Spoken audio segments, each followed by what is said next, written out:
Hello, everyone, and welcome to This Week in Hospitality Marketing, live show number 383. I am your host, Loren Gray. Thank you for the privilege of your time early on to join us both if you're joining us live and if you're listening to us in a recorded fashion like we tend to do through the course of the 7 days up to our next show. We do this every week. Then appreciate your time listening to us as we go through our today's topic. Speaking of which, if you're watching us on TV, I'm a big screen TV face for radio, I should say, or at least with the podcast, it goes that way. But I hope the topics are worthy of your consideration today. Our topic today I picked because of constant dialogue I have both with clients, people in the industry, just general. I had made a comment about someone's request on my schedule recently about the difficulty of finding a time that we could talk. And then when we finally did talk, I said, I apologize. I said, this time of year goes one of two ways. When it comes to client engagement communications and so forth. One is it's hard to find anybody because it's holiday period and there's the other demands in our life cycle of parties and or last minute travel and or family or whatever it is. And people begin to do those chunks of saved up personal time. And this gets into a scattering of basically people already mentally looking at the holidays and business-wise thinking of next year, fiscal year. And so I said that one thing's to happen. One is I can't get a hold of anybody to get anything done, or the reverse of it is it's a fire hose of everybody needs it done yesterday. There's too much needs to get done. There's still stuff left over. We're running out of time. Get it done. Get it done. The latter is what's happening right now for us in our world. With business beginning to have a semblance of normalcy, our fatigue of the things that we've been dealing with for these past few years, and so forth and so on, a very much sense of urgency from our marketing side of maximizing our full opportunity this year. And so there's so many things that are trying to be done this year while in the year, which brings us to our topic because decisions get made quite quickly. And we'll talk a little bit more about the motivations of this, but our topic today is Dear Diary, How Current Journaling Solves Future Questions. It's a play on the idea that we do not do enough remembering of what we do. I'm constantly talking with clients and people in the industry, as I said, that the first premise of the hi, hello is crazy week, right? Oh, wow, this is that, or whoo, just too much to do, can't do this, or can only do this little piece of time, or can you move it 15 minutes so I can get off the other call? We're not allowing back-to-back gapping where you at least go to the bathroom and get a cup of coffee or something. It's like, okay, as soon as I get off that call, I'm on the other call. Sometimes you actually dual call. We all kind of double up where we know this call is going through the pleasantries of startup, and we're doing wrap up on this one over here. So I can get it fired up so it looks like I'm on time, even though if somebody asked me a question, I probably wouldn't even notice. That happens. The reality of that is it's hard to do our best work when our first filter is how fast can we get it off our plate. We're faced with that. I have that discussion with properties. I have that discussion with people above those properties at corporate. I have those discussions with people that run our industry. I have the privilege of knowing a lot of people in different strata, and all of them have that similarity of right now, it's more about how fast can I create, and it's not that they don't want an accurate or complete or comprehensive, but the first filter that goes to the decision process is how fast can we create a solution, which means that if you don't fix it right for the first time, you'll fix it twice thereafter. Putting bubblegum on something versus the repair that it should take only means you have to come back to it and spend twice as much time. What's that old measure twice, cut once. That's it. Be certain of what you're doing. Well, that takes time that we do not have because we're still dealing with labor shortage at certain levels, skill level at certain levels. And companies that have tightened up their financial belts, they're looking to do as much yieldability of revenue compared to cost as possible.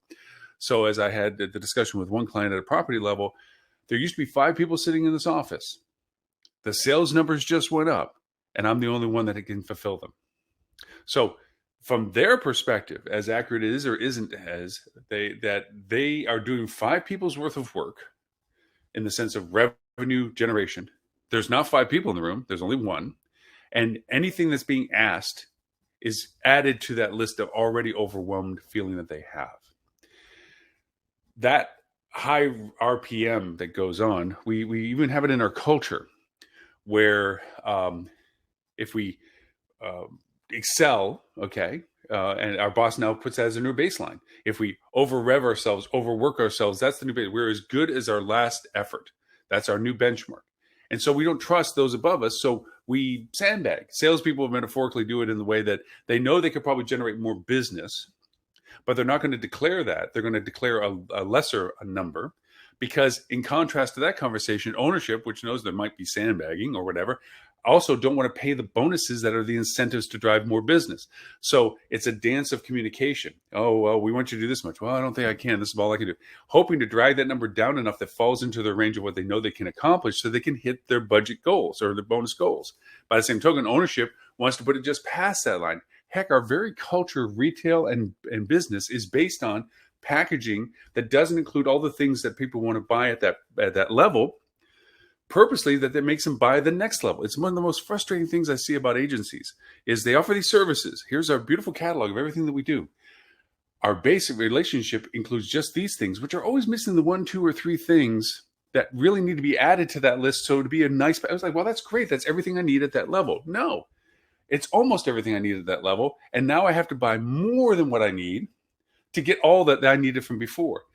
We do it in our pricing. We do it in our modeling. The very reason why we have premium or gold and platinum and versus silver and bronze and whatever is because we are upselling anything that we do with people, which is why I built the structure I have for my client. It's based on time and cost, but I'm not here to pitch what we do. I avoid that because to me, it's like you get what you need and that's all you need to pay for. All too often places are built on this structure. So because of that, we make very quick decisions. Going back to this time constraint, high volume, always revving ourselves, overextending ourselves, over committing ourselves, working more. And even when we're not, quote, working, work is in our minds. The weekend is not a weekend of total unplug and I don't care what's going on in the world.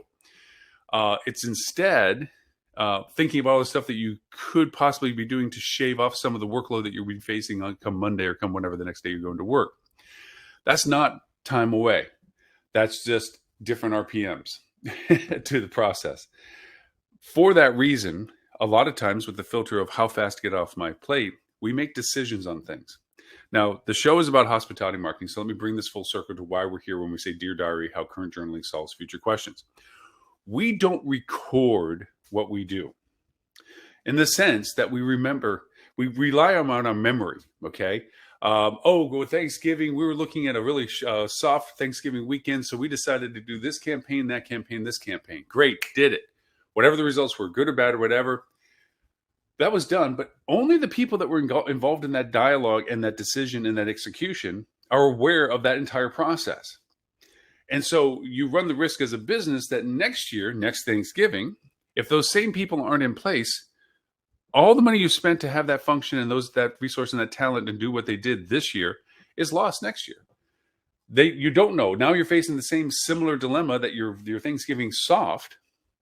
And you go back and say, what did we do last year? I don't know. Oh, let's look at the campaigns. Well, they built some of these people. Why would they do that? You lose the continuity. You lose the detail of the process of your thoughts in it. Oftentimes, you're in such a rush to create ad campaigns. It's about just getting it out there. Hey, I got this thing that, we had a hole in our group block that fell out 4 weeks from now. We lost 60% of our occupancy 4 weeks from now over a weekend. What are our options? Revenue management says, we can lower rate, try to capture any still pending demand to market. And of course, they're going to say, well, that also means we're going to put money on the table because people that have already booked at our higher rate that we have been asking for because we had that group block in are going to rebook at the lower rate. So we're going to take money out of our pocket for that. How much of that displacement is going to happen? You have to calculate that. And so they turn to marketing. Marketing, what can you do? Well, 4 weeks out, are you offer a promotion or special? Yes. Well, if we do that and we put it out in general public, same thing's going to happen. People that book the higher rate are going to see the offered rate and they're going to put money on the table. So we might be able to expand the demand or to expand the capture of the demand that's still latent for the market, but we won't necessarily generate more money from it. We'll just be increasing occupancy to try to fill that hole that we had for the lost group block. These discussions happen. Whatever the decision process is to address that issue, it's not being recorded.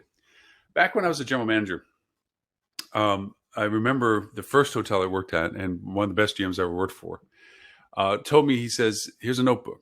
And it was just a little full, ring binder notebook. He says, write down your day. Oh, what? What do you mean? Write down your day. What were your decisions? And if you can, just kind of briefly jot why you made that choice. What was in your head about why you thought the way you did? I thought that was an annoying request of me.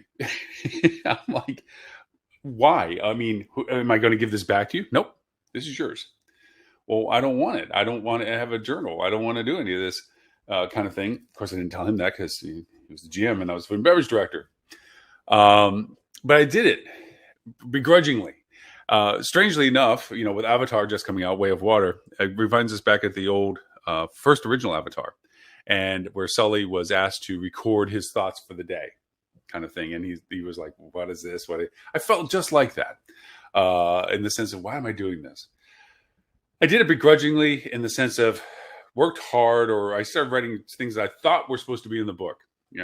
Worked hard, or crazy this or this, and then I began to understand why I was being asked to do these journals, was to begin to talk to myself about why I was doing what I was doing.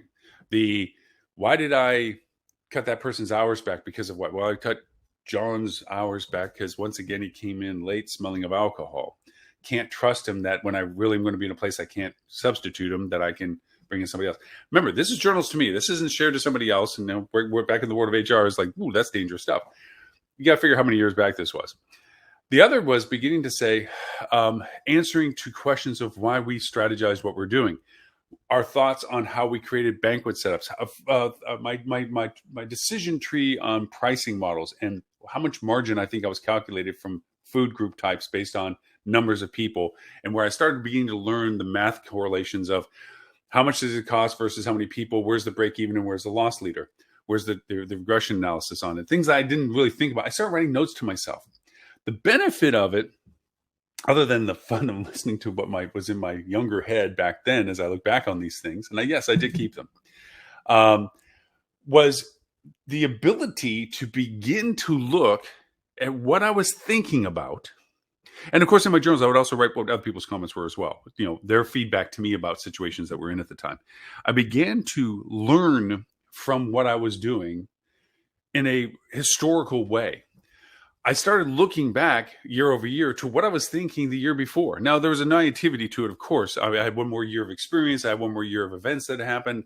There was a little bit more anticipation of something recurring like a Thanksgiving, to know what we were going to do because of what we had done the year before and so forth. Those revelations stick in your head. But what was really cool is I began to separate, and this is why I started journaling personally for myself, what I wanted to tell myself, Sofa says, versus what I wanted to keep as a business perspective. What is shareable? This was what we thought. This is what we did. That habit carried over in a very positive way when I was going from running hotels. Well, first off, from food and beverage to running hotels to being asked to be corporate, and then running multiple hotels. I kept track of what I was thinking and doing as I was doing it for rationale reasons. So that literally, when I sat down with a particular property and I had reviewed what I was thinking of doing with them, what we had done with them, my feedback of what I thought we were doing from conversations and what have you, when I sat down with them, it was a flip open. It's like a doctor's office that keeps their notes from the last visit you had. It's a chance to get back up to speed what I was mentally in my mindset of. And of course, with the distance of time from when I wrote the notes to where I'm reading them now, the added insight of saying, well, that really didn't work out the way we thought. That's pretty much what we did happen the way we thought it was going to happen. This was something that was a problem back then. Let me make sure that that's been corrected for. It allowed me to be at speed. The transition in my relationships with the hotels was profound. One is that they felt really kept in touch with. That when I spoke with them, the details that they remember, because I was of a position above them, so it was a bigger deal for them to talk to me than it was for me to talk to them in one of many. And I know it sounds odd, but that's the way the tier system kind of functions. When you talk to your boss, you're more attuned to what they're saying compared to talking to people that are subordinate in structure, that you tend to be more of a engagement of I'm leading the conversation and you're listening to it kind of thing. That's a very general term, but in that sense. And so because of that, the relationships grew better. But what I also began to find as we were doing marketing from a corporate level is, and this is, if you do Google Ads, there's notes. When you build a campaign, you actually write notes. When you do Google tag managers and tracking, there's a section for notes. What was this for? Why are you doing this? What is the intent of this? If you begin to paraphrase a standard answer series that you have to generate, because sometimes you just look at a blank sheet, it's a blank sheet. What am I going to say about this? So I'm building a tag to go over and track number of clicks on a book now button on page 3 of the accommodations under double doubles. Yeah. It sounds like, why do I even have to record it? Because if you have a structure, the who, what, where, why, basic structure, then you have a place to go back to. But more importantly, you have somebody else to go back and look at what you were thinking.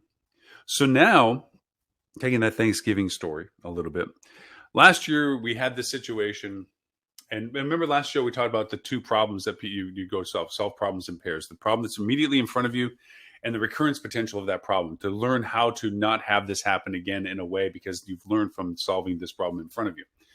This goes to the same conversation tone. You're doing this by keeping a record of how and what you were thinking of back then. It doesn't mean you made the right decision. You recorded what your decision was going to be based on what you thought was the reasons for making the decision. If you look at that and go, wow, were we wrong? We totally misread this or whatever. That in itself is a revelation of learning, because you're going back and looking at what you recorded and realize, I understand why I thought that way, because heck, I was there, I thought it, but it didn't work out that way. It didn't look that way, or it ended up being what we looked at it that way, and it was completely off, and we missed this whole thing over here. That aggregation of data, the old adage, if you don't record history or no history, it's destined to repeat itself, is very true. Companies do it to themselves because they don't have this continuity of recording what it is they were doing to make the decisions that they did, so that the next generation of people sitting in that chair can look at the people ahead of them and say, well, that makes sense, or wow, that doesn't make any sense. Why would they even think that? Because lessons get learned from history. So looking at that now it first explains the old numbers and the old methodologies and the old marketing campaigns that were set up and so forth. But it also helps you clarify, well, is that still valid now? Or is what's wrong with that compared to what we know now? Or, well, we know that we can balance it with this or take some of this, whatever it is, the decision from it, it was learned from the history of recording, journaling what you did. I recommend this for any department. I recommend this for anybody in any position that's responsible to other people and or responsible to those people. So basically everybody. Excuse me, coffee. As a means of continuity, if not for yourself, for the continuity of the person that sits in your chair after you. Knowing what the previous predecessor thought. Knowing the rationale. And it doesn't have to get moanfully inside of, well, I was having a bad day emotionally and I was feeling, it's not a personal journal. Believe me, like I said, back in the day, I separated the conversations to myself. Self-I says, this is my personal thoughts. This is my feelings of the day. This is what, and not every day did I do something because it was not anything of that particular day that I wanted to make sure that I talked to myself about. Okay. But the business journal of it was persistent. And what's fun is I used to, and this goes before smartphones, before PDAs, anything like this, was a little ring binder notebook that was always in my back pocket. And I always scrunched the little ring binder. It was one of those little like news reporter notebooks. That lived with me. Matter of fact, I can attest to my wife's getting me into the tech geeky that I am today because she bought me a voice recorder back in the day as an upgrade from my little notepads so I could remind myself. Because as I'm walking in the back hallways as a food and beverage director, it's like, oh, yeah, let's make sure we get the dusting done, high top dusting done, and such and such and such. And I would accumulate these notes. And at the end of the day, I would put them into action if they needed to be, or just to move them to my journal. It was an observation I had about something. Have a cool idea about taking a cable spool and making it into a table for the banquet idea that we have of such and such. It's not an actionable thing. It's a thing that I don't want to forget. And so I put in the journal saying, hey, ideas associated with banquet ideas, taking those extra spools and making them tables, blah, blah, blah. Got to talk to engineering about making bases or whatever. It is a really neat way of keeping track of things. It's like a to-do in combination to a historical accountability. And you can look back, and I kept these notes I'm looking at. Like, first off, my handwriting was way better back then. It's gotten worse. Two, I began to see my shorthand develop. At first, it was like, Dear Diary. And then after that, it turned into X and Y. And it was very functional. Because the more and more you realized how you relied on these notes, the more and more you wanted to put in the notes. You knew how well you could learn your lessons from the history of what you were doing. So I began to learn how to record why I thought we were building a marketing campaign, why I thought a particular campaign should do, and what I was thinking about how I was building the reporting. Whatever it is, I got very specific. The more specificity I got, the more it would clarify my memory of what it was I was thinking at the time I was writing the note. It helps in self improvement because you're looking at your logic back then versus your logic now. That's the personal value. The value to the business is that if I'm sitting in somebody else's chair and they went through the exercise of keeping a journal of what they've done, I can flip it open and look back to before a particular event that I'm now facing. Thanksgiving is our example of the day, and see what they were thinking, what he or she was thinking, what processes they were going through, what was their reaction to what they thought they were going to do. And I have the benefit of looking at the actual historical numbers and see if they were successful or not successful. Like, well, I don't know why they'd be chasing that demographic down, but let's see, did they improve their business? Nope, didn't. So that was not what they thought it was going to be. That insight is incredible. And also, from an investment of a company to solicit this with their people is valuable beyond dollars when it comes to the continuity of how the hotel runs. We talk about people that are docents, people that keep record of the history of things. I have the privilege of knowing friends of mine, dear friends of mine, from my college days at Eckerd College, the waterfront program, the Eckerd College Search and Rescue program. And so many things happened in my life in college there, as did everybody else in my time there. But that is over the generation of 50 plus years. And keeping the continuity of remembering all the detail, the pictures of people that we don't remember, the events that happened that are fuzzy as to even which year they were in, or sometimes even which decade sometimes, is challenging. That history that's lost is really lost. I mean, it's a lost feeling. That translated to business translates to money. When you lose the history of the place, like I was fascinated that there, for a brief period of time, one of the hotels I took over as GM, that there was somebody at the hotel that really was into photography. And they took pictures of the hotel and its construction. And for a short duration afterwards while they were at the hotel. Nobody else had pictures like this. Now, yes, there's a newspaper picture of the hotel when it was built with the owner in front of it with the ribbon going, like this. Yeah, okay. That's great for the owner. He has that on his wall, I'm sure. But the back of the house, the restaurant the way it first looked, the lobby the way it first looked, the first opening teams beaming smiles beyond the front desk like they're ready to conquer the world. That magic of history was fascinating to me when I took over the hotel. Because one, it added me a depth of it not being a brick and mortar building surrounded by people that were punching time cards. It was a place that was built for a purpose. It was a place that that was a part of their lives. There was people that had passion and people that had interest, and there was excitement and what have you, and they were proud of what they had and all those things. But it really was fun to see what the place looked like. Why? I remember in very particular a hotel that was based on Italian themes. It was the Melbourne Hilton. And they had the Rialto room, and everything was based off of Venice. And there was some structural things in this restaurant that just bugged the bejeebers out of me as to why do we have this second elevation, and why is this half rail the way it is, and what are these depressions that I have to keep painting over? So until I looked at the old pictures, I'm like, oh my God, they had this rail, this piazza rail here, and this used to be a garden draping. And you're looking at it going, wow, this is crazy. And that's why I found these hooks in the ceiling that I didn't know what were for, buried behind painting and drywall that was put up, and weird things like that. It gave such a context and texture to the place, seeing the history. The same goes through with journaling. The journaling gives you depth of understanding of the history of the hotel. One hotel that I was, when I was in corporate life, the market around it changed. It was a beautiful Hilton around what was a large commercial area. So they had banquet rooms for corporate events. They had a lot of corporate travel. It was a great hotel for it until the market around them changed. And that turned into residential.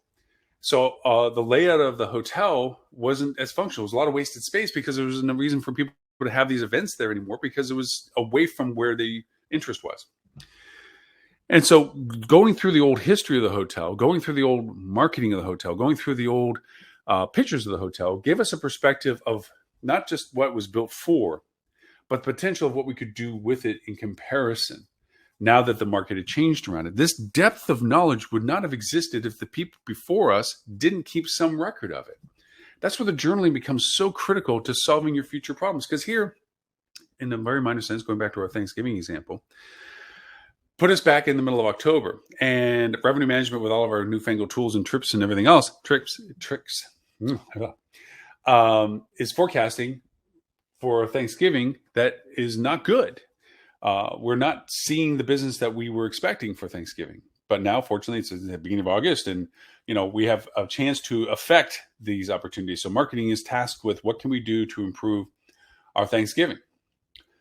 Having historical information about things that had been done in the past that were successful is one of the first resources I would consider. Like, so what has this hotel done, if it has history, before for Thanksgiving?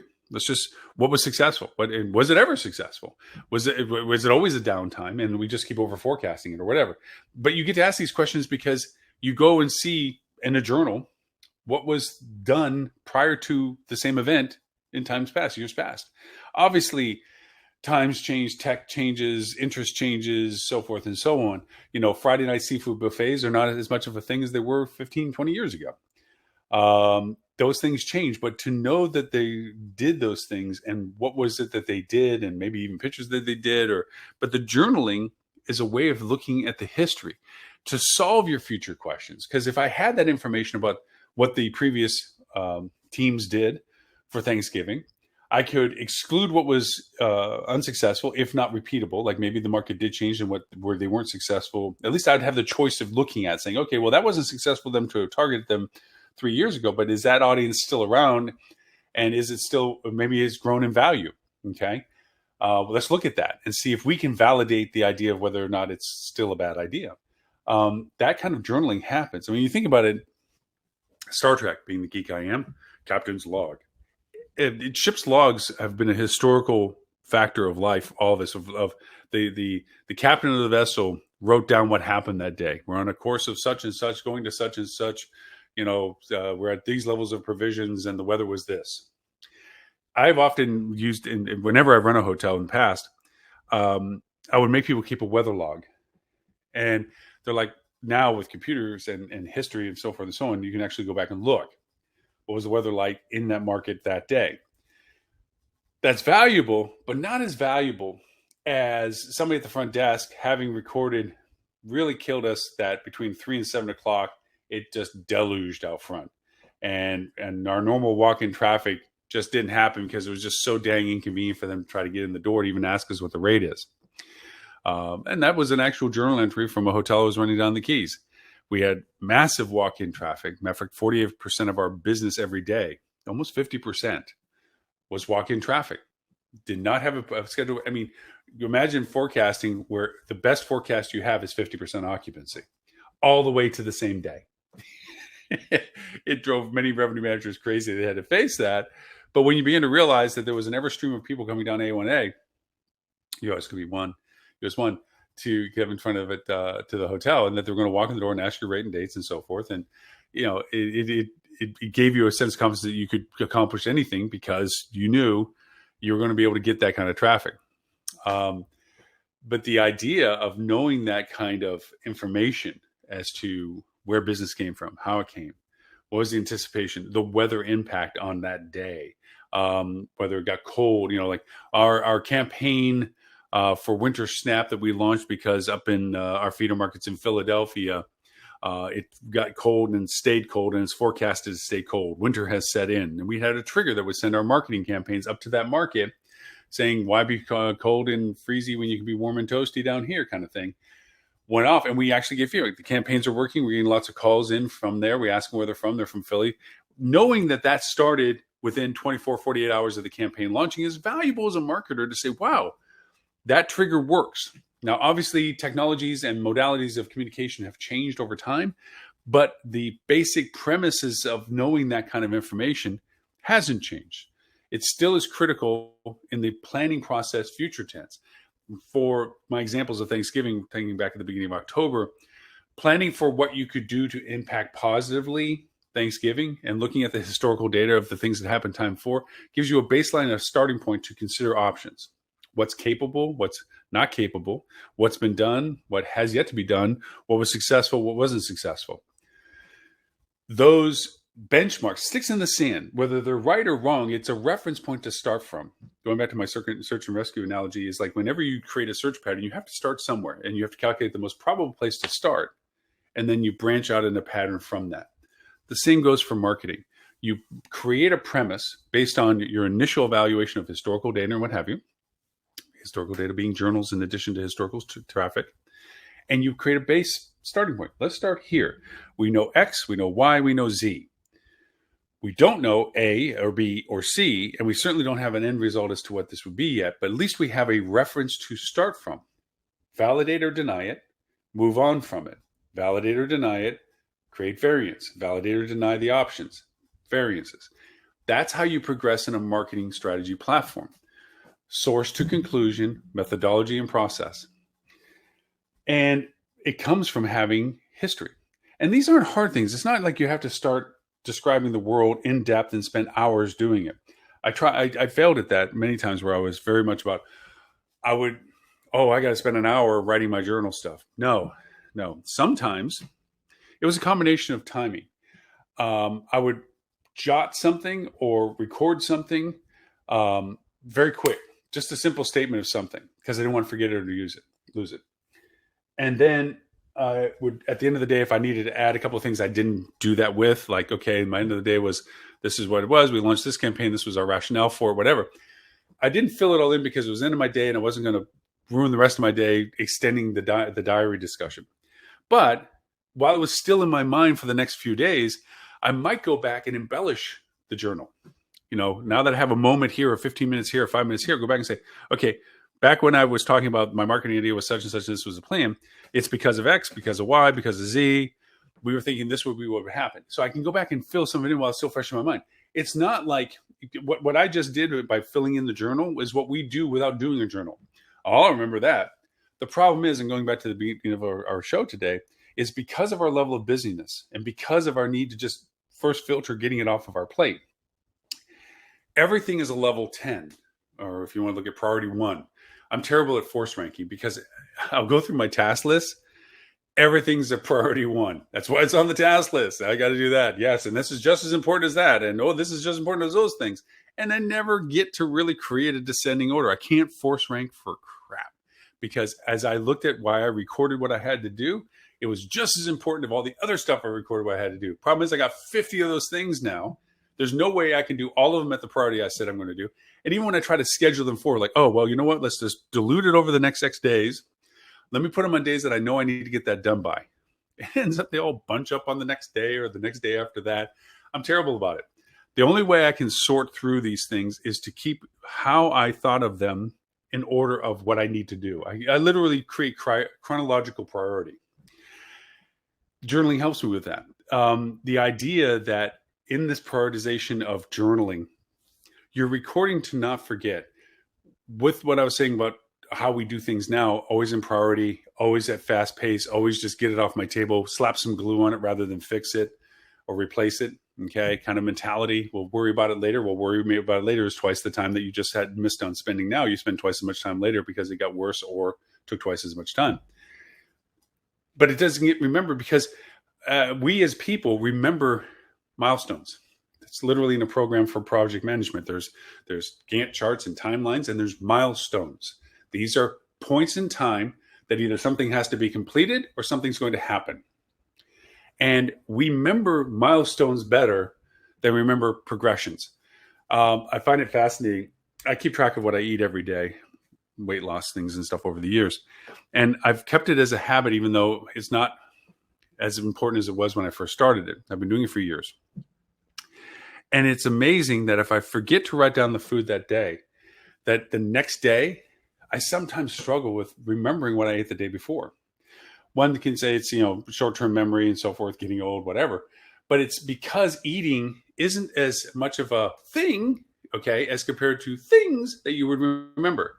And so each day eating is like, well, did I have the gyro sandwich yesterday? Or did I have it the day before? You got to remember. And you can actually go look at this app that I record the food in and stuff and say, oh, no, it wasn't that day because I already recorded that day. Yesterday was the hero. Yes, that's right. That's how blurred our memories are. So I would ask you to defy that if you're in responsibility for marketing, okay, to clarify with detail what you did last Thanksgiving or last Christmas season in detail. Why? What did you do campaign-wise? What did you do? What was the purpose of those campaigns? What were the results of those campaigns specific to those campaigns? And don't peek by looking.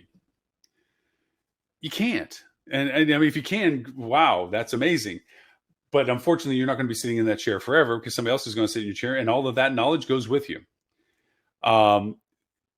Having a journal makes it really easy. You get to go back and say, oh, yeah, we did that campaign. We launched it. We did those ad variants. That was great. We did it because of this traffic pattern. Great. And we had this kind of result. Sure. And this was the code we used for it. And this is the results. That's awesome.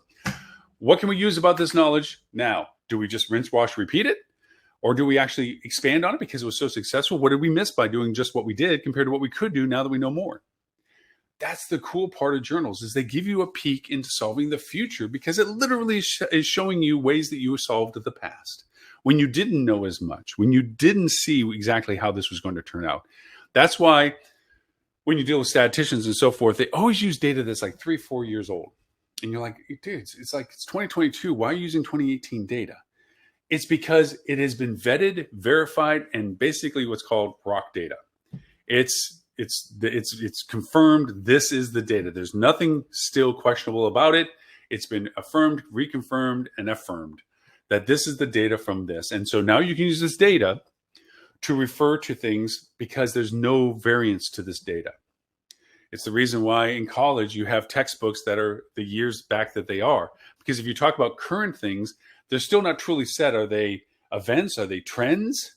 Are they guidelines? Are they rules? There's so many levels of validation that go on in current things that don't mean the same. If I told you 18 months ago that Facebook would be on the downhill, that their stock would be down 70%, and that Twitter would be a shambles of a shoot storm, you'd look at me going, what are you talking about? These are the two mainstay, and that TikTok is the #1 social platform. You'd be looking, it's like, first off, TikTok, what? How many other places have tried to be the scale that Facebook and Twitter are? And what do you mean Twitter would be? I mean, yeah, it's got its problems, but it's still Twitter. People still use to broadcast their perspectives. And Facebook, they've never had a losing month. Every month they've got more people on it than they had the month before. And yet all of those things I just said are true. So from that, you have to learn from the historical lessons that they provide. And that's where journaling comes in. And everybody can do this type of journaling. And it doesn't have to be overly complex, as I said before, or beyond. Because if you add one more thing, like the girl I was talking to at a property that is in the sales office that used to have 5 people and she's the only one, but the numbers went up. This is the straw that breaks the camel's back. This is the bridge too far. Whatever analogy you want to have with it, asking to do these things is one thing too many because it's added on top of a pile rather than solving the pile. When you're working with people, you have to give why this is being done in a way that helps them, not just the requirement of why you need them to do it. They need to see the value to themselves for what you're asking. So by asking them to journal, you have to give some allowance somehow that makes this fit in so that you can get the benefit of why they're doing the journaling. Just like my first GM did for me, where I'm like, well, this is crazy. Why the hell am I going to waste my time talking about what I did for the day when I'm on the day doing it? I know what I did today. Because tomorrow you might know a little bit less of the day. A week later, you might forget even more of that day. And a month later, you might not remember what you did that day. That's why the journaling is so helpful, especially for marketers. Because when you do campaigns, you're in the flow. You're thinking, okay, that data is in my head and I know that impacts this and this. Because of this, we're going to branch out and do these 2 ad tests. And then we're going to go over and create this campaign that's in silhouette to this, but it's going to be mirrored exactly for this demographics. But we're going to change the geo. You're in the groove. You got the flow going. You got to figure out what's going on. Everything's great. And next day, what was I thinking of? I'm notorious for that. I've literally been caught saying, can you say that again? I'm like, say what? Because when I'm talking, sometimes my mind and mouth, as many people know, will go in sync. Sometimes mouth gets ahead of it. But from that, I am thinking about it in what's in my head as I'm doing it. And then when I get broken out of that the flow of it goes away, I'm looking back. I don't have the same reference points as to why I was saying what I was saying. So I can't remember what I said. That's why I record so much of what I do, is because I actually go back and go, oh, that's what I was thinking. That's why I know that. memory loss, brain damage, whatever. Yes, probably true. And yes, if you talk to my family, probably very true. But the idea is journaling helps sort the jumble, and it allows you to refer back to the things that were triggers that you wanted to remember because you wrote them down, that bring you back to that moment, just like a photo does. Speaking of the whole Eckerd College and so forth, I was showed a photo of a friend that passed, that was found in the archives, and it just brings you right back, doesn't it?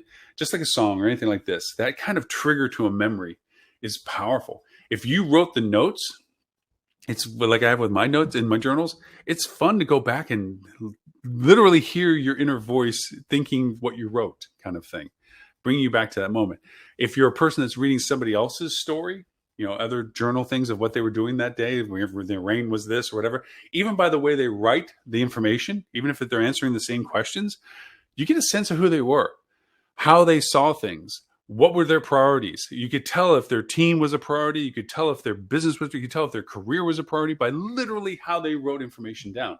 The information is still helpful to you, but it gives you a wonderful history to what you're doing, where you're at, and what you're doing. Because that's a critical component to this, is that you have to want where you're at, want what you're doing, want to work with the people you're with. And journaling gives you a way of chronically keeping track of those thoughts as you go through the process. Well, I spent 40 minutes ranting and raving on a soapbox about the value of journaling. It's up to you to decide the value of journaling for yourself. I think that with all of this transition of this year to next year, the emergence of what we've been doing these past couple of years to what we hope to be doing next year, all the things that will always forever change each year that we do things, New Year's resolutions and all this other stuff, that you consider it. I would give a recommendation that you try journaling, not on some anniversary specific January 1st kind of thing. As we all know, everybody makes weight loss resolutions for the New Year's, and the fitness clubs all advertise about great beginning of the year specials, knowing that they can get you to sign up for their annuals and so forth. They don't have to worry about you showing into the club after the first 3 or 4 or 5 months. You'll fade, but you still have to pay them each month because you've signed the year contract because you're optimistic that you were going to do it the whole year this time. We have all these New Year's resolutions. We even joke about the fact that every New Year's we have the same resolutions because we didn't do them last year. So I would recommend, if you're going to try something that affects your modality of business, you do it at a random time. I've had great personal success with deciding on weight loss or deciding on changes of behavior or what have you at random times, rather than saying, I'm going to do that on my birthday. I'm going to do it at the end of the month. I'm going to do it at the end of the week. I'm going to do that next year. If you do that, then the expectation, the buildup of I'll put it off until then, makes it harder to start it when you thought you were going to. If you just say, let's start it now. Let's do it now. You know, it's the stand-up desk kind of thing. I just decided I'd flip the conversation of I wasn't using my stand-up desk for a long time. Got sitting more and more and more. And I decided, well, why do I have a stand-up desk? Or actually, my wife reminded me, why do I have a stand-up desk? And I went from when do I want to stand to when do I want to sit? And literally it went from maybe standing 5-10 minutes an hour, if-ish, to maybe now standing 5 or 10 minutes every couple of hours, or sitting every couple of hours. I tend to stand more. I've gotten past the, when I don't like typing when I'm standing, so I'll do most of my typing stuff when I sit. Nope, just get better at standing and typing. These kinds of transitions come from keeping track of what you're thinking, of remembering that you were interested in, or this is what I was doing at the time, or this is what our motivation or process was. From a marketing perspective, it's critical because it gives you a path backwards, not just a path forward. It gives you more than just the data you're working with. It gives you the perception of the data as you were looking at it for the first time. And that lessons learned, not just from yourself being the journal writer, but the lessons learned from whoever did write the journal are critical to your advancing for future question problem solving. There you go. 45 minutes of soapboxing. I did want to bring a news item up that I thought was interesting because it seems to, like, everybody all of a sudden just woke up and discovered that there's AI content generation out in the world. I find it funny. I know that Tim Peters did a podcast recently. We did one a few months ago about AI generated software. We're going to talk a little bit about, we have talked. We shared tools that did AI content back, I think, show 351 or 349, I think. I can go back and confirm that in the show notes. But the darling of what's going on right now, this is from a Wired article, ChatGPT. People are just having a blast with the fact that they can type in some things, and then this AI machine learning, algorithmic learning, will develop content from that. And it's so natural sounding and neat sounding. And it's like, oh my gosh, this is so great, because one of the greatest challenges to anybody that has to generate content or expand what their thought processes are to longer context, always struggle with the process of writing the multi-paragraph stuff, or the process of answering cleanly and succinctly. It's neat in that sense, but as we talked about in the live show when we covered AI content, the balancing of interpreting the content that's generated is even more valuable than the content that AI provides to you. What I mean by this is this: AI is not learning to be human. AI is learning the value of statistics of what humans use. The phraseology, the images, everything is fed. The content, and the old adage, garbage in, garbage out. The content that is used for the AI to function, okay, AI, artificial intelligence, which to me is like HAL in 2001: Space Odyssey, is only as good as the content you're putting into it. So if somebody is biased in the content that they're providing the AI to use, that same biasness will come into the content generation from AI. I also mean that from a statistical point of view. If even you say free ranging, it has opportunity to look at multiple sources. Say somebody says, I'm not putting the content in, I'm making sure that it has access to all content. As we know from social media, there is bias in content. If you get on a channel that echoes your political sentiment, the algorithms of social media and so forth will continue to feed you other channels that also share your interest and sentiment to it. But also that content in there is affirmational and persistent and repetitive. It doesn't say anything about being accurate. It just has it there. And through the sheer quantity of repetitiveness, statistical value that then gets used in the AI's resulting content that it develops. So if you give it access to all this data and you're asking about topics that have polarity to them, you're going to get polarity content developed from the AI. You're going to get untruth. You're not going to get accuracy. You're going to get statistical relevance content in the content that's being generated. So it can carry bias. It can carry data that's not true or accurate. Just because it saw a frequency of the usage of the data means that it sees it as usable. It's not there to fact check and to make sure that what is being shared in the content it generates is accurate. It's only there to look at the content that you're asking to generate around a topic or interest as it finds statistically relevant content that's associated with it. So it can generate the full biasness of content with a nice little wrap and a bow around it. The joke from Fishbone, who makes these cartoons and so forth about business, has his typical characters saying, our AI generated content is having huge results, great interaction. And the person that they're talking to is like, great. And then what's the problem? It says, with other AI generated reading content, the AI bots that are reading it. Truly and honestly, think about this. If AI is generating the content, it's basing it on statistical value and quantity to make the content. Accuracy and truth not being a part of that. It can be accurate and truthful because that's the amount of content it can share, but that's not a qualifier for it. Bots that read content to determine prioritization, categorization, and authenticity and SEO value see the content the same way. They see statistical relevance, volume, consistency, not accuracy, according to the volume of the data being used. So literally it's feeding itself. What's being generated is being highly ranked because it sees itself.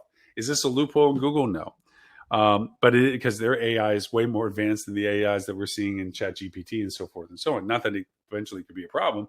It's just right now it's not, because you can't spoof the system. You can't put white letters on a white background from 25 years ago and get better SEO rankings because of the multiplicities of use of the word.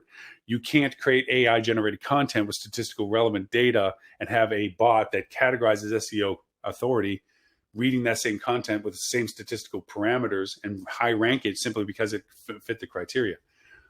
Can it happen in some ways? It can happen from human perception.